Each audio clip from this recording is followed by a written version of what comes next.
Hi there.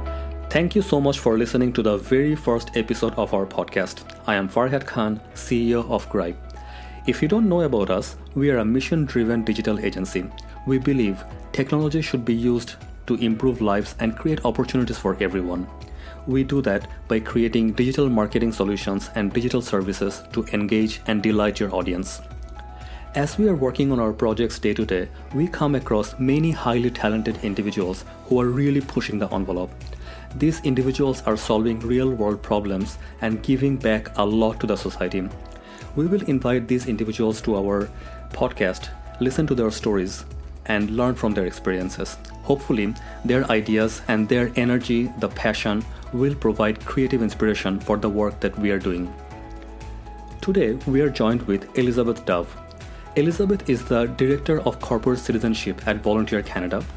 In her work, Elizabeth has worked with many organizations to plan and implement their corporate citizenship programs. In this episode, we will discuss how to create community programs that has a lot of impact on the society, and it also gives back a lot of tangible benefits for the corporation at the same time. Elizabeth is joining us from Toronto, so let's get started. Hey Elizabeth, thank you for joining us today. Thanks for having me. So you are a strong advocate of corporate citizenship. Can you tell us what corporate citizenship means to you? Yes. In fact, I'm going to pull on the sort of more technical and academic definition because I think it really does speak for itself this way. It's a recognition that a business, a corporation, or a business-like organization has a social, cultural, and environmental set of responsibilities to the community where it seeks a license to operate. I'll come back to what that is, as well as economic and financial ones to its shareholders or immediate stakeholders.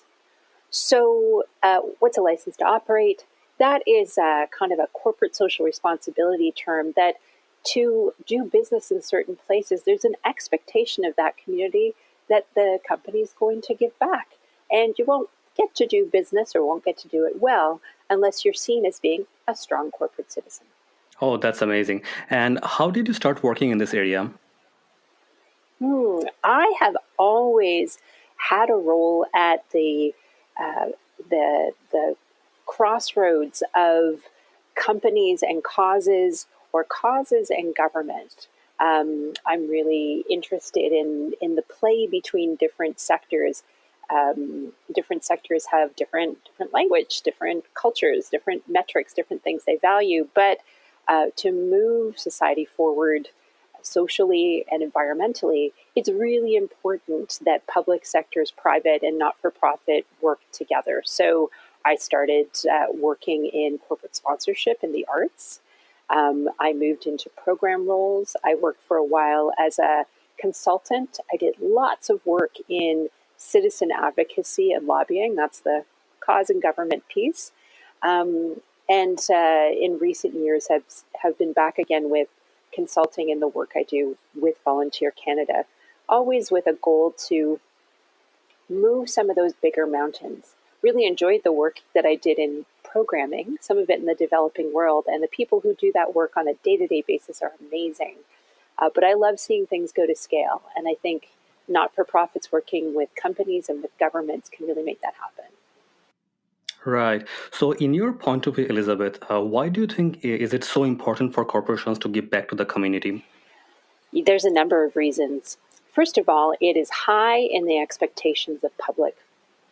We know from the Edelman Trust Barometer that 77% of Canadians believe that companies can both make an economic profit and give back socially and environmentally to community. And we see this all the time. We see the expectations placed on companies on how they behave. Does the CEO speak out? What does the brand stand for?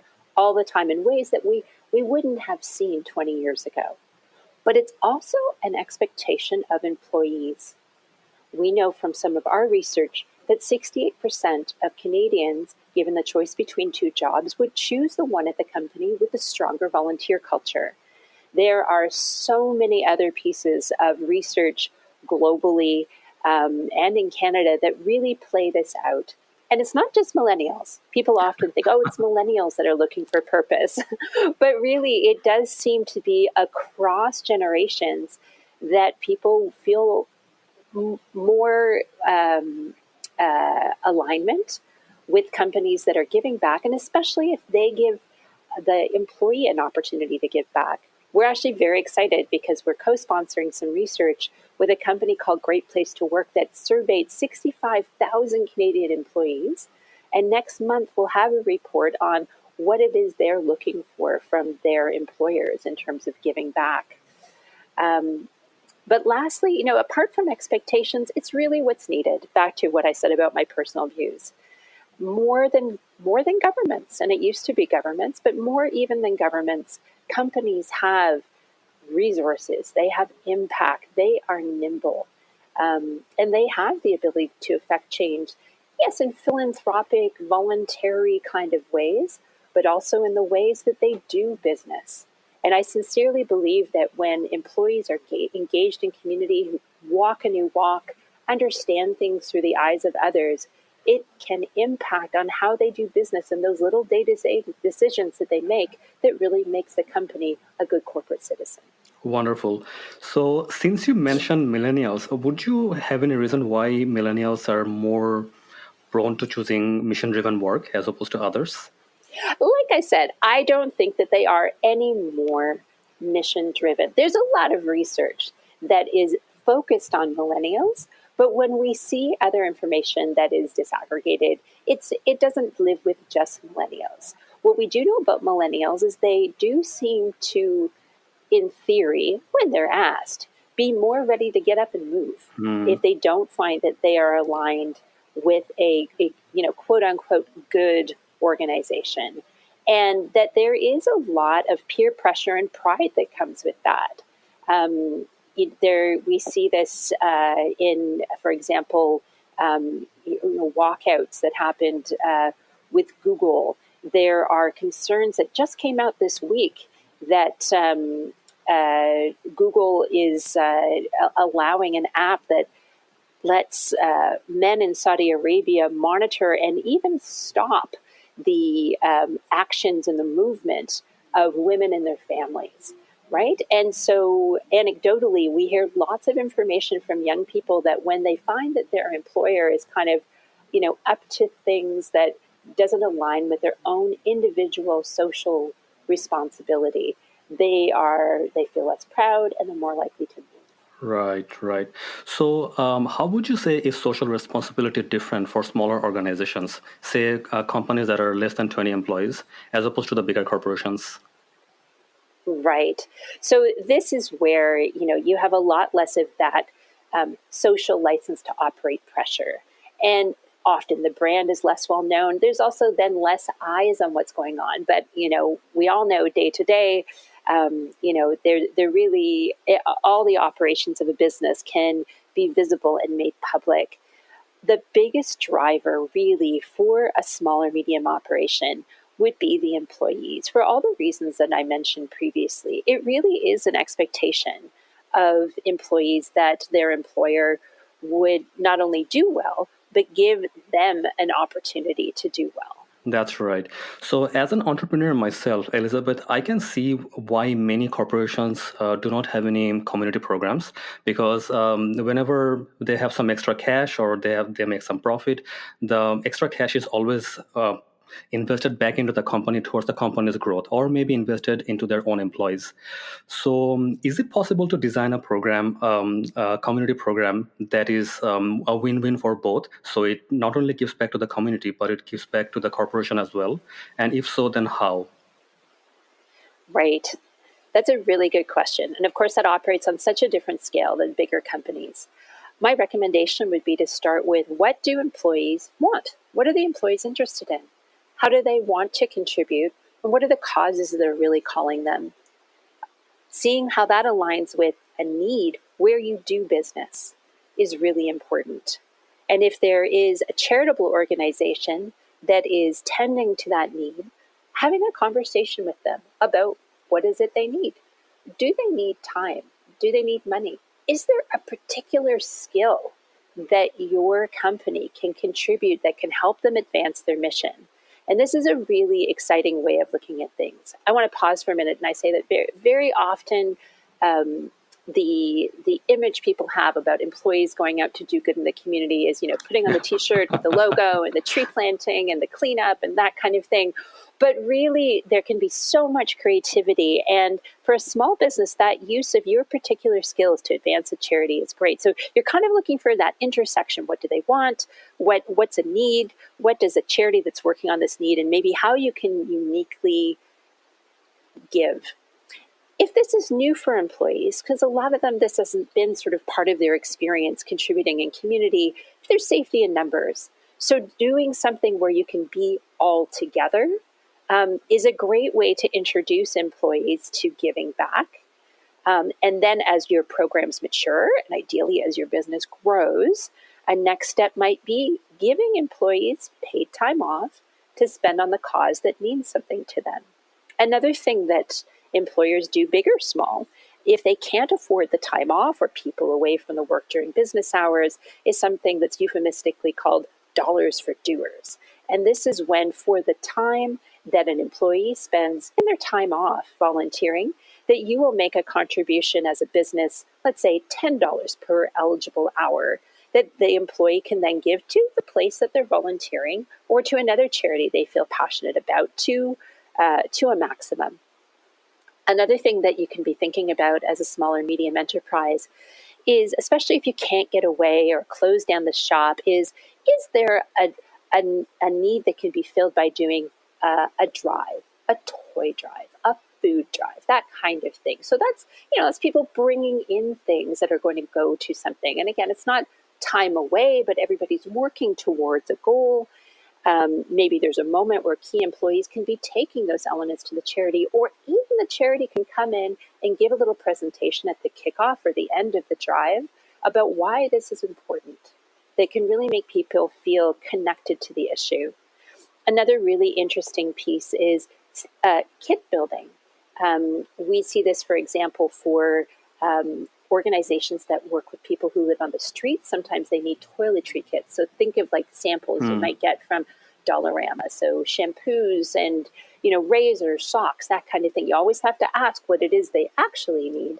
But those kinds of things can take sort of minimal time, can be done on a lunch hour as people get to it, and can still give back. And again, sort of tying it together with that, why does this make a difference, by either showing a video the charity has online or having somebody from the charity come in, or somebody who's an employee who's educated themselves can say, this is why it matters.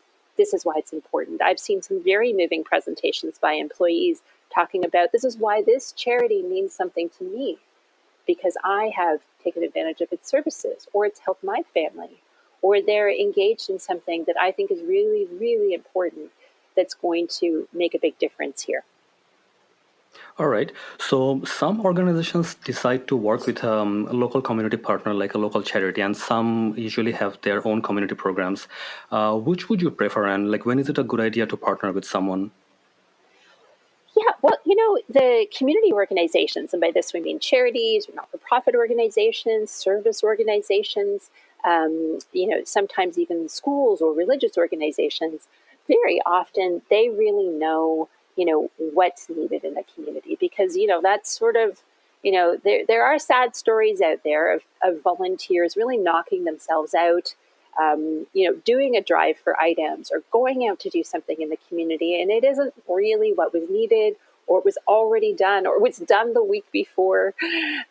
So I think that really, even if you're not working directly with a community organization, at least touching base with the ones that are concerned about the thing you're concerned about. For example, if there was going to be a ravine cleanup, maybe find out what community organizations are working on environmental conservation things in your community, to find out what's required in this ravine cleanup. What are some of the things to look out for?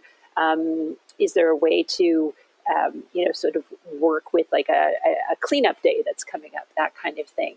Or if you are thinking of bringing toys to a women's shelter, contact that women's shelter first and see what it is they really need.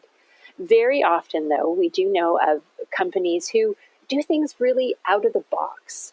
An example that comes to mind for me, and this isn't a small, medium business, but you can see how it can absolutely be replicated by one, is Shell. Shell's operations in Canada are largely based in Alberta, and that's a province that has had a lot of challenges in terms of ecological disasters and even economic disasters, one can say. And there are a lot of people who care for that community, whether they're first responders, teachers, social workers, not-for-profits. And Shell decided to create a campaign called #FuelingKindness. You can look it up. And they went to their employees and said, let's give you an opportunity to try to give back to the caregivers. We will make X number of dollars available for creative ideas you have that can really help give back, reward, thank those people who are caring for our community. And from them have come really creative ideas, cookiegrams to teachers and, chalk drawings and, ways of including elementary school children in helping or giving back to caregivers and communities. So, but again, that can be absolutely replicated in another community. It didn't require going through a charity, getting their permission, and coordinating with their calendar. That was just a need that they saw.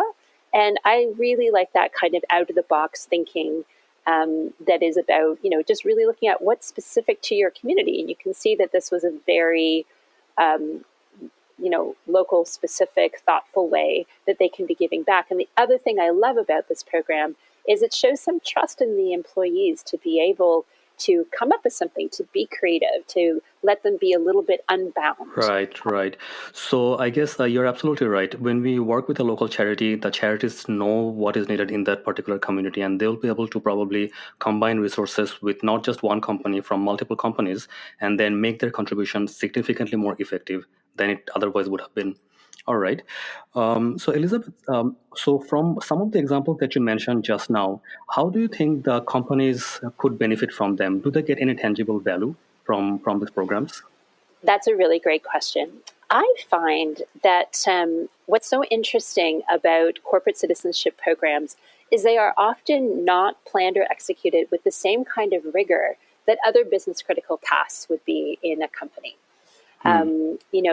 Deciding what does success look like? So what are our measures? What are our indicators? Very often, the measurement of success was people were happy. We checked a box. Yeah. We got some really good photos, and the community partner said that it helped them out. And that's a great place to start. But I think it's really important for a company to decide that the resources they put into it were worth it, to really be clear and have a discussion about what are the community goals and what are the business goals and what are the goals around our employees that we are trying to make happen. So, for example, around employees. Are the goals that employees are happy and we have greater retention? Are the goals that our employees develop some skill sets? Are the goals that our employees understand the community that they operate in better or a community we're moving into, so that we can understand the market a little bit better? For the business, are you interested in profile? Are you interested in the profile of your goods and services specifically? And in community, is it sort of, I talked about the importance of starting where your employees are interested, but are you able to maybe focus the interest of employees, let's say broadly on youth or broadly on environment? Could you then over time, with a big enough sort of bucket of focus issues, start looking at what your impact has been, or what's the impact you want to be having, again, alongside the community partner organizations? So I think that, and every business will decide differently about what success looks like, but taking the time to decide that it doesn't need to be time consuming and you don't necessarily need a consultant to come in and work with you on that. It can be really, really simple, again, especially if you are a company that's 20 persons or less. So you shared the example of the community program run by Shell, and you mentioned that it was very successful. Can you share why you think it was such a big success? Oh, great. Well, I think it was successful for a number of reasons. One, it was very specific to the community, with the community being a province, in this case that Shell operates in, to their specific needs in community, because they've just had so much pressure put on community caregivers. Again, everything from first responders to teachers to social workers to not-for-profit organizations. It was also flexible enough that it came from the solutions come from employees, and they are trusted to come up with an idea, be given a budget, and off they go. I also think it has that little cute branding magic, if you will, fueling kindness. I mean, how perfect for Shell, and that so many of the activities that they're doing can kind of scoop under that.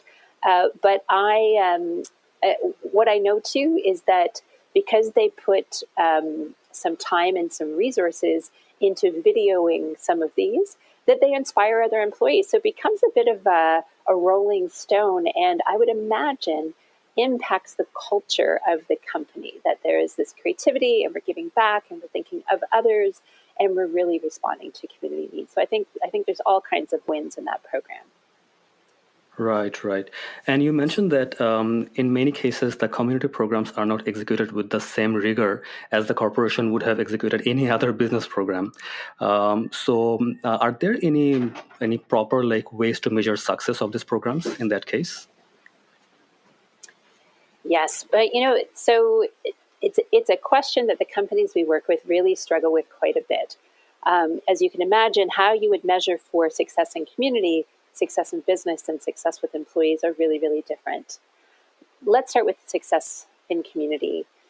Very often, just because of the nature and the time-limited way that companies, big or small, are involved with charities or a cause, it's really hard to take a look at impact. Impact is something that takes years to measure, and even not-for-profits, which are focused on a cause or a community, it takes them a while to be able to really say what their contribution in a change would be.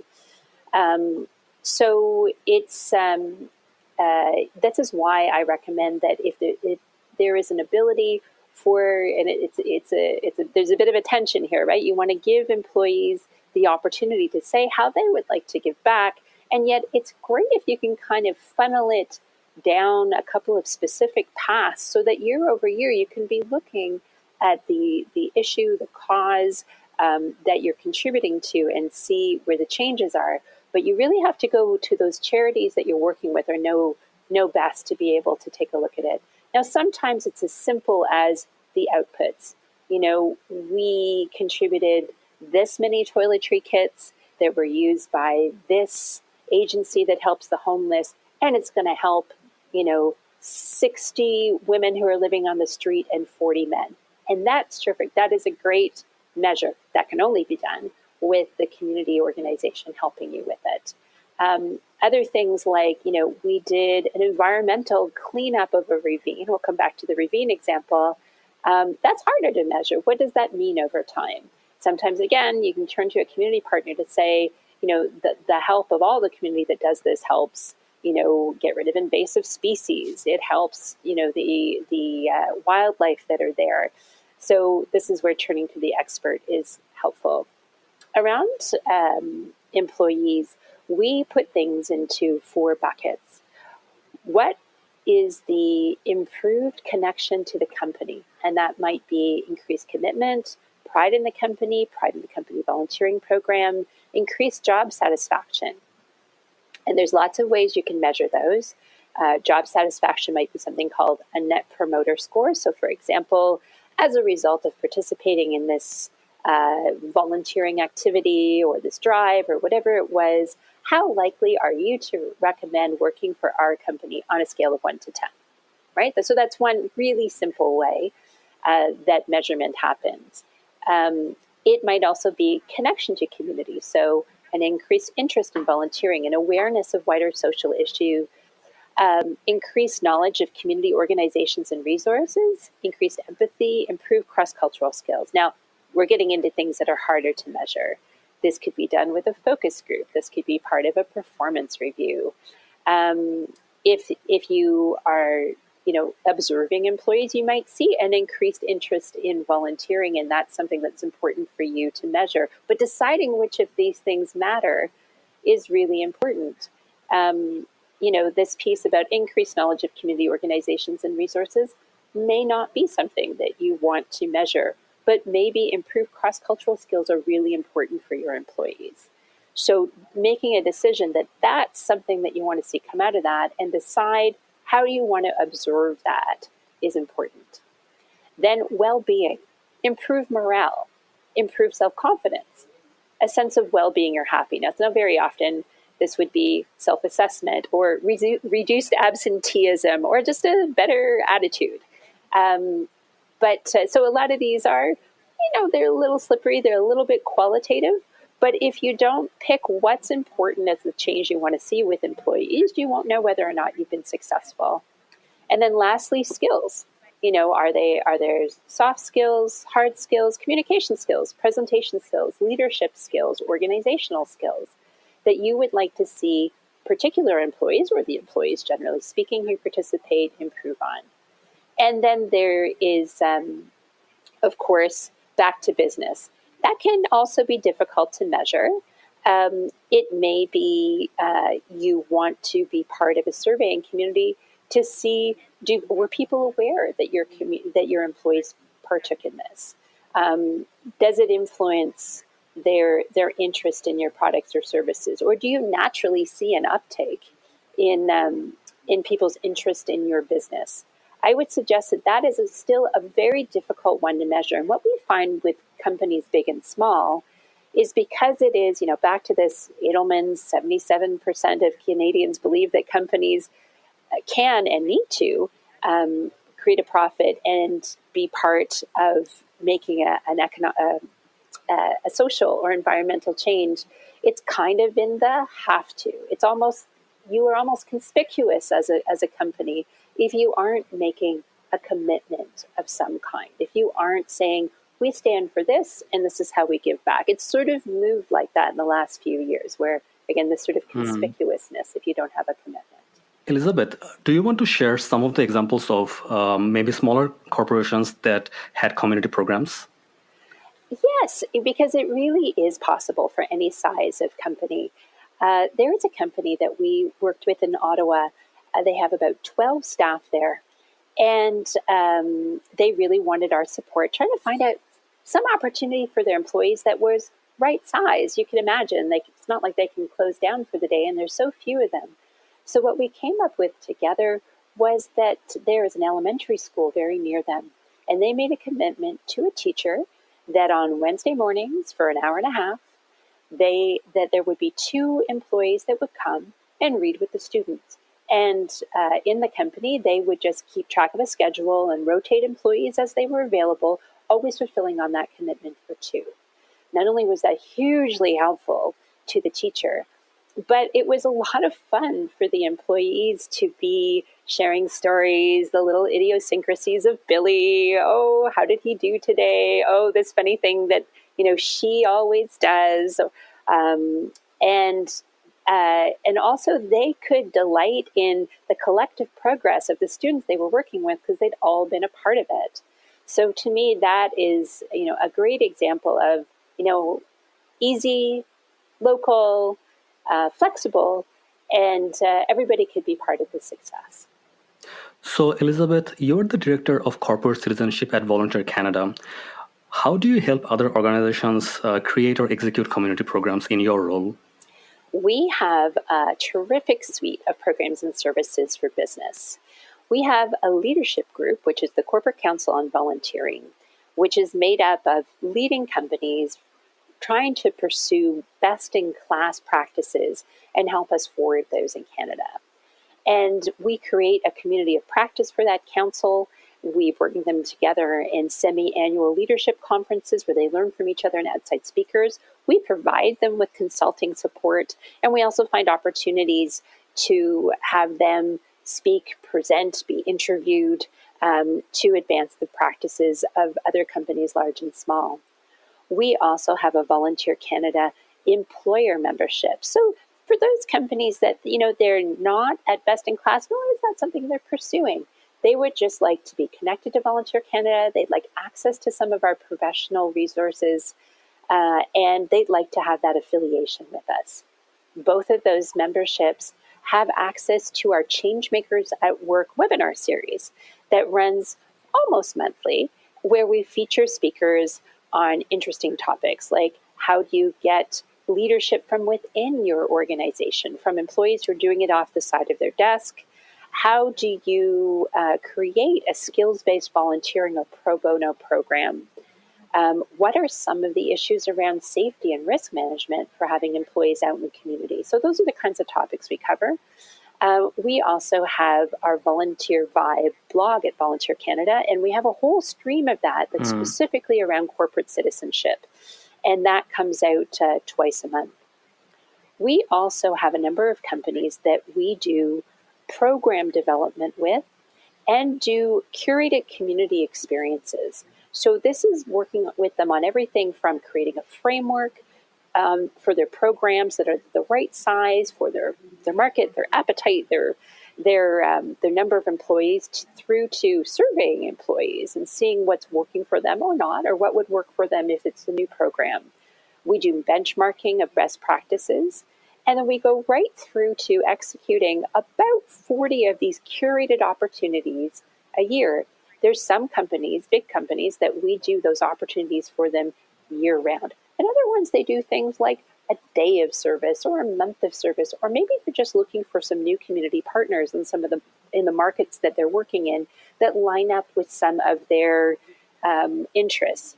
We're really well positioned for that because Volunteer Canada is actually convenes a network of 220 volunteer centers. So volunteer centers are those great gems in community where not-for-profit organizations come to share the volunteering needs that they have. They broadcast that in community, and they also help not-for-profits and sometimes businesses around things like volunteer management and training, that kind of thing. And last but not least, we have a new tool that may be of interest to some of your listeners that we're really, really proud of.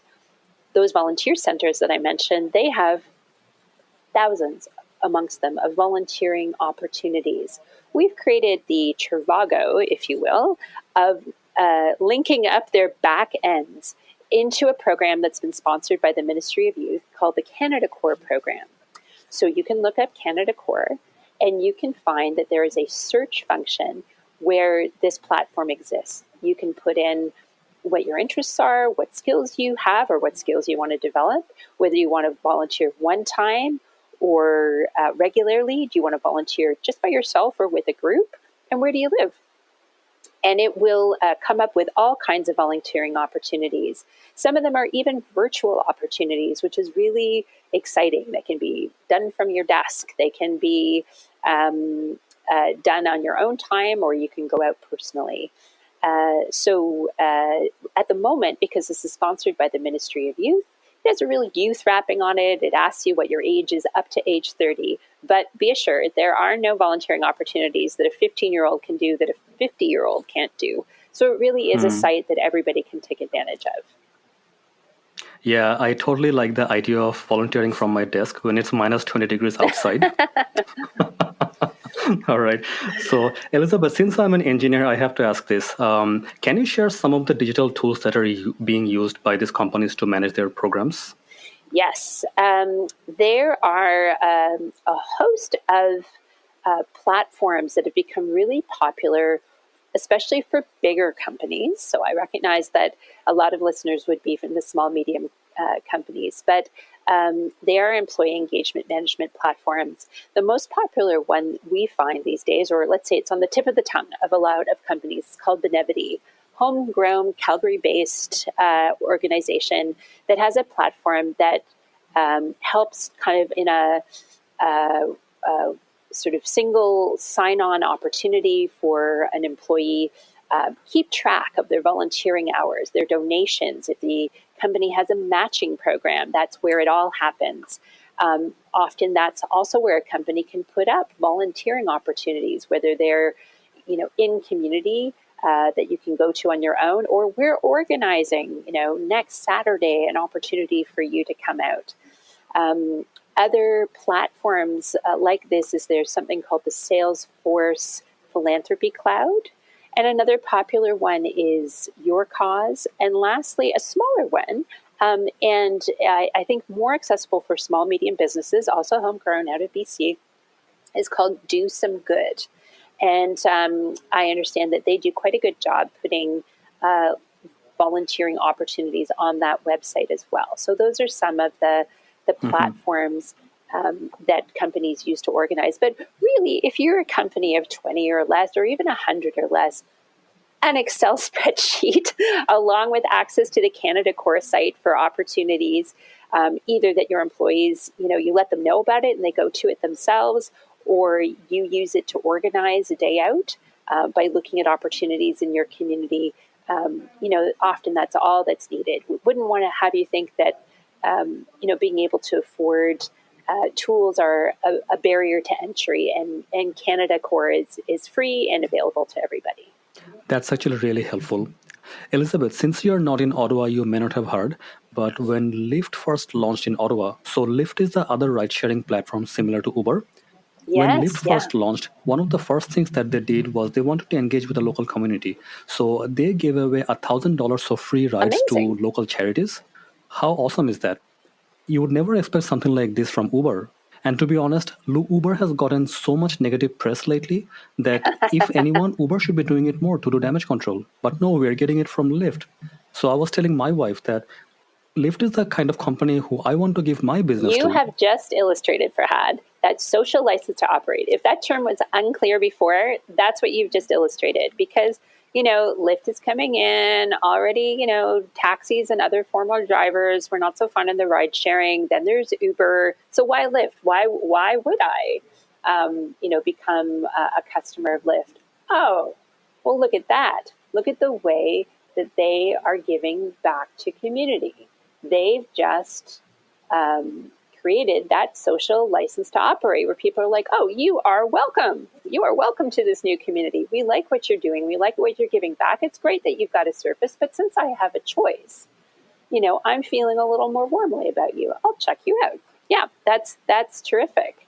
If I may, there's also, I get really excited when I see companies using their core assets to give back to community. I mentioned about using, specific skills that your company may have.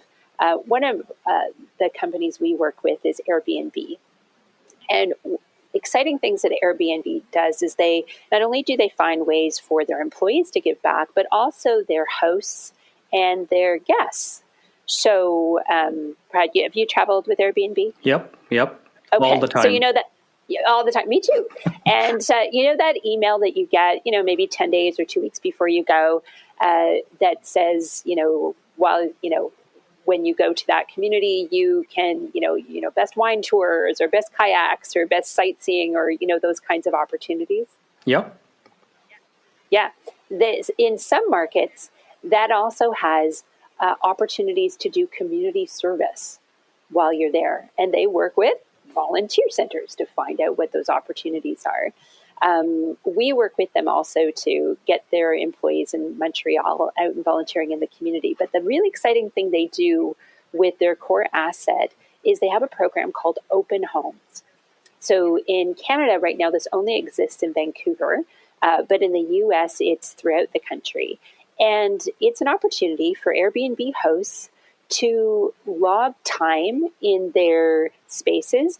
And you can even be somebody who doesn't regularly rent through Airbnb, but you've got an apartment or a space or, something that you can make available. Airbnb works with a local immigrant agency in Vancouver to identify newcomers who need temporary housing, so new immigrants or refugees. And that settlement agency has access to the open homes part of the platform of Airbnb to be able to identify those right-sized spaces that people are donating through Airbnb's platform for newcomers. I think it's amazing. That was so powerful. Yeah, because if an immigrant is coming to Canada for the first time, everything is so new. So the first thing that you do is you need a place to stay before anything else. And if Airbnb can help them do that, why not? Yes, with their very, very unique core competency. And in the US, this program not only helps newcomers, but also people who have been taken out of their homes through ecological disasters.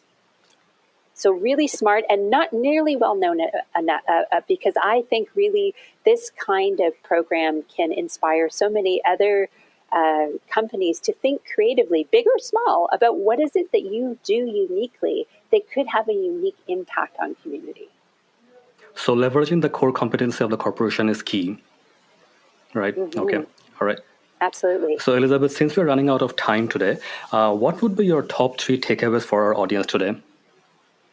Okay, so hard to choose 3, but here's what I'm going to go for. Be aware that employees are driving your change. Whether they're saying so or not, whether your longtime employees are saying so or not, this is the kind of pressure that's happening now. And so give those employees who are driving this change with their expectations as much road as possible. Move the guardrails out, try not to make it complicated, and encourage them to work with you to come up with ways to give back to community. Also, be really clear on your goals for community, for your employees, and for your business generally, and think about how you will measure and evaluate your progress towards those goals so that you might either prove value or improve value. And lastly, think of how you can be working out of the box. Think about those core competencies that your business or your employees can be giving and how that can make a really unique impact on community. We just gave the example of Lyft and Airbnb. Every company has something that they can do that can really make a difference in community. And if I can just sneak in a 4th, would be to work with community partners where you can. Find out really what they identify as the needs, and make sure that if you're working alongside them and they need supplies or they're using their time, that you're prepared to help reimburse them for that as well. That makes it more of a reciprocal relationship. Elizabeth, thank you so much for your time today. It was great chatting with you. Thank you so much for your opportunity and your interest in this topic.